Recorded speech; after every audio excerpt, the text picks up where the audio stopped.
Engagement good, how we feeling? Awesome. Hopefully you're all really excited to be here, as I know I certainly am too. And can we hear it one more time for Munir and the team for bringing us here together? We just heard some really important reminders in this moment as we're all operating in survival mode, as Munir just called out, that we can operate moving forward together, right? Connecting, building bridges. I love that idea of being here together at the potluck, and I'm excited to be here with all of you bringing our recipe in this moment, which is a little bit about our unity framework. And I appreciate you all being here for this session as we dive into this uncertainty as the new normal. Does that resonate with anybody in the room? Yeah, anybody today feel a little bit like mine, like you wake up and you're just not sure what to expect, what news broke over the night? You had a perfect plan for your day, right? But then an email or a message before you even logged in has derailed the plan. How about when the coffee machine doesn't even work in the morning, right? Like it could be anything, right? So we're gonna dig in and talk a little bit about this unexpected, operating in moments of uncertainty, and a little framework to do that. As mentioned, I am Andrew Troop. I'm our Chief Impact Officer for YourCause from Blackbaud. I'm also the host of our new vodcast, What Fuels You? It's actually all about you. It's all about leaders in the social impact space and what fuels us to do this work, what drives us, what's our passion, and also how do we get to this path, because it's quite an unexpected path for most of us leading here. So I hope you can check that out. And I'm just excited to be here with all of you for this session, but before I dive into frameworks and before I dive into really talking a little bit about trends, I want to take a moment to just tell you a story. And this particular story is about two brothers whose lives took two entirely different journeys, different experiences, and yet remained interconnected throughout those journeys. And for these brothers, their journey actually started together, growing up by the seashore. And as you can imagine, summers by the seashore are filled with swimming and fishing and boating and building sandcastles. But for these two brothers, their favorite activity was to get up really early on a summer morning when there's a low tide and run straight down to the beach, just as the sun started to sparkle and dance across the water. And there, much to their delight, they would explore all the tiny treasures left basking in the sun inside the tide pools. Everything from tiny fish to slow-moving snails to beautifully splayed starfish, all engendering a sense of awe for the preciousness of nature and of life, which I think is important for all of us this week, right? As we celebrate Earth Week, and today specifically as we acknowledge Earth Day and all of its preciousness and awe. Now, for these two brothers, though, as they continued to grow, so too did their varying interests. For one brother, an exploration of sports led down a path and a passion of soccer. Football for any of my European friends in the house. For the other brother, though, it was an instinctual draw toward making music that drew him into exploring piano and other instruments and singing. But for both brothers, what was interesting is there was a similarity. And understanding that being part of a team or part of an ensemble brought something special. That ability to collectively collaborate while still providing a unique individual contribution. As the brothers grew, not only did their interests differ, not only did their educational experiences differ, but so too would their geographical locations. For one brother, it was a move to Chicago, a vibrant city full of culinary delights and beautifully positioned on the shores of Lake Michigan, with its lovely beaches hearkening back to his childhood by the seashore. For the other brother, it was a move to a very different urban environment in New York City, one full of energy and grit, diversity and arts and culture, yet also a city surrounded by water, providing that moment to always be just footsteps away from the ever-flowing sea. You could imagine their career journeys took different paths as well. For the brother in Chicago, it was a world of hospitality, exploring the world of fine dining, diving in with world-renowned chefs in award-winning restaurants. And for the brother in New York City, it was an exploration deeper into not only arts and culture, but the support behind the scenes and the world that we all live in, the world of philanthropy, that actually supports the arts so critically. Now, at this point in the story, you've probably already guessed this is not a story about any two brothers. It's a story about me and my older brother, Mark, and our very different journeys. And our stories continue and continue on our different journeys. On one side, you see a picture of my brother Mark with my husband Everett and I on our wedding day, a truly joyous occasion for all of us, and I think one beautifully captured in this photographic moment. And on the other side, you see Mark with his beautiful wife Julie and his son Ryan, and a lovely scene of Switzerland behind them on one of their many trips, which is one of their passions.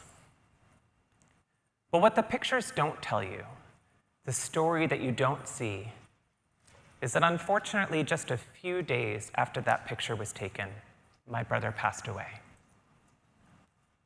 Very unexpectedly, from a heart attack. Definitely not the different path or a different journey any of us planned for. Now I'm going to pause here for a moment, because the reality is for each of us, we each have our own story, our own experiences, our own journeys that we go through. And oftentimes those journeys, those experiences are actually directly or indirectly very tied to the work each of us are doing here in the social impact space and the passions that we have. For example, for me, you could imagine I have a deep appreciation for the work that organizations like the American Heart Association do to raise awareness and resources and support for those dealing with heart disease. However, my connection in this particular story came from a much more unexpected place than you could have imagined. It actually came from one of our long-term YourCause from Blackbaud customers, the New York Life Foundation, and an incredible program they launched years ago called their Grief Sensitive Schools Initiative. See, what New York Life did is they identified a very specific issue that wasn't being addressed. They surveyed hundreds of teachers across the US and discovered that actually there is no formal training for teachers in this country on how to manage grief and the grief journey in the classroom or school community. And yet they would also say that grief is having a profound impact on a student's educational journey. The reality is all of us at some point are going to experience grief, and in many cases, profound grief. And unfortunately for children like my nephew Ryan, that's often coming very unexpectedly. And so what they've done is they've launched a program that provides resources and training to help turn schools into communities, support communities to support students through this moment. I got to learn about this program only 2 months after my brother passed and was so grateful that the New York Life team was willing to reach out to my nephew's school and offer the program. I think it's a really tangible example of how important and how direct our work sometimes has such an incredible influence on us on a personal level. Now, this is one example of uncertainty and working through the unexpected on a very individual level. But as I mentioned, I think we're all feeling this on a regular basis. Is it fair to say that we're seeing it on a global scale, right? If we just look at a snapshot, and this is just a handful of examples over the past few years, we've been seeing constant disruptions, from the COVID-19 pandemic to the launch of the Russia-Ukraine conflict, which is unfortunately still ongoing, to even technological disruptions, where ChatGPT suddenly brought generative AI all the way out into something we're using on a regular basis, all the way to ongoing geopolitical conflicts, climate crisis, and so much more.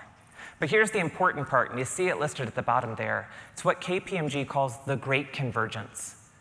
Because these disruptions are no longer happening one at a time. They're no longer happening in silos. They're actually happening at the same time. And in many cases, they're amplifying each other. And in and amongst all this global disruption, there's a reality that on an individual level, we're also feeling disruption. We're feeling lots of macro influences and challenges, right?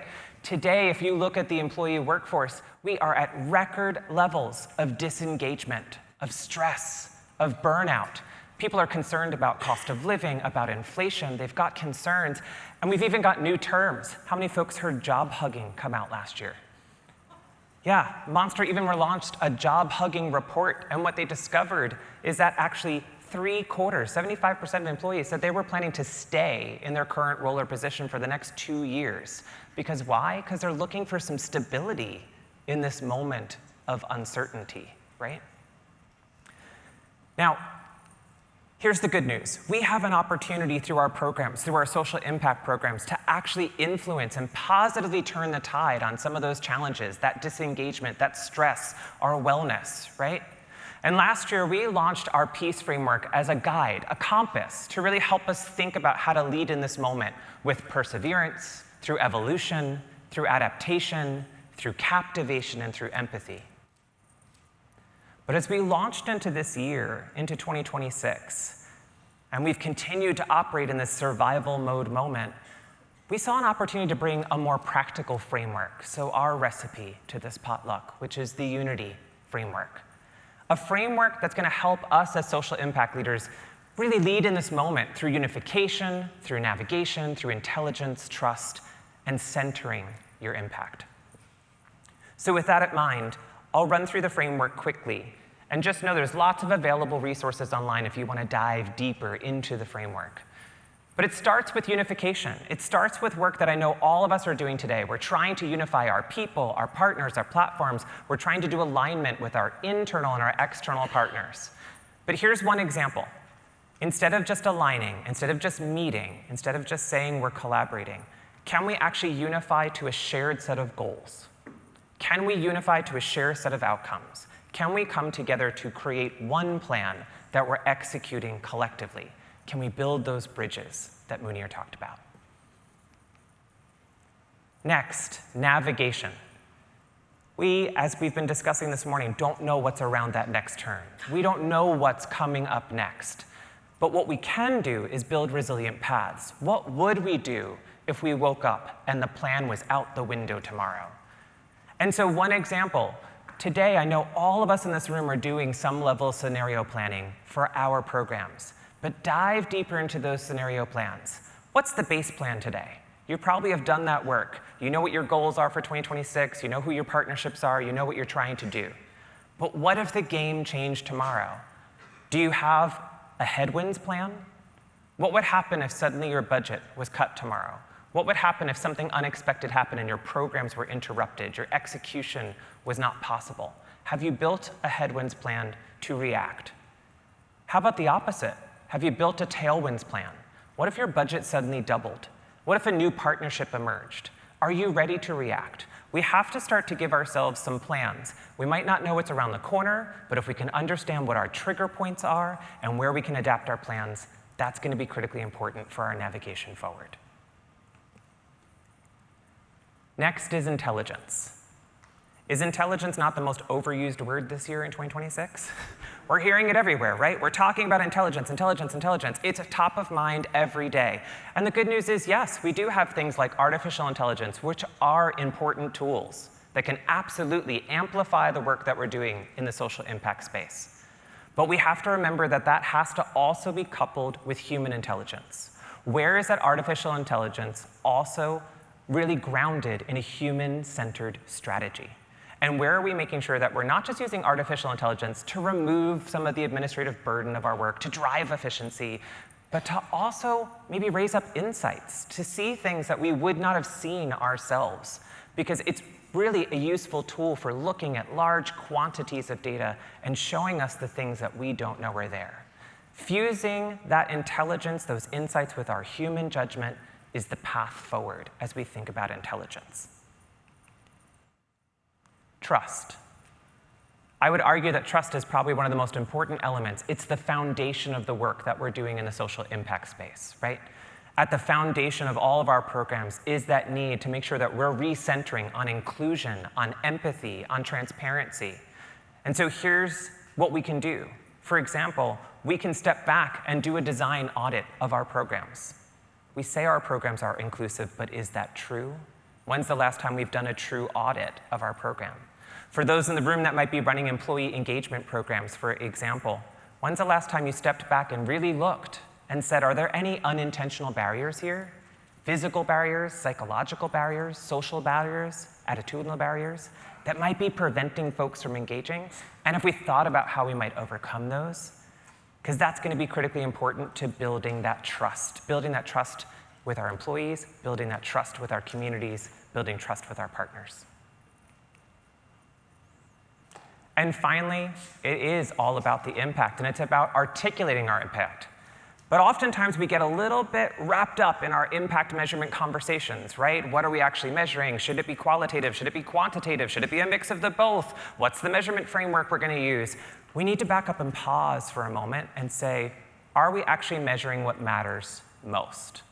Are we taking the time to have the important co-creative, co-design conversations with our partners to understand what's the real need on the ground and what truly should be being measured? And are we thinking about the tools that can help all of us collectively do that measurement together so that we're not doing it alone, but collectively we're building that bridge toward measuring? And are we then telling that story of that impact? Not just our own individual story, but our partner stories as well, to really show what your impact is. I know I covered a lot in a short period of time this morning, but if you take nothing else away, there's 3 things I hope you take away from this morning. 1, disruption. I think we all feel it. That is the new normal. But how we lead through the disruption, that's the most important part as we shift forward. And remember, when we think about this uncertainty, when we think about all those macro challenges I talked about, the disengagement, the stress, we have the power through our social impact programs to change the game, to turn the tide by driving and leading with purpose and inclusion and empathy.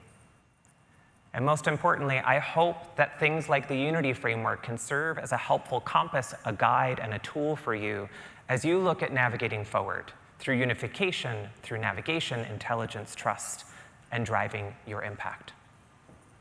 Thank you so much for your time this morning. I look forward to meeting and connecting with all of you over the next 2 days.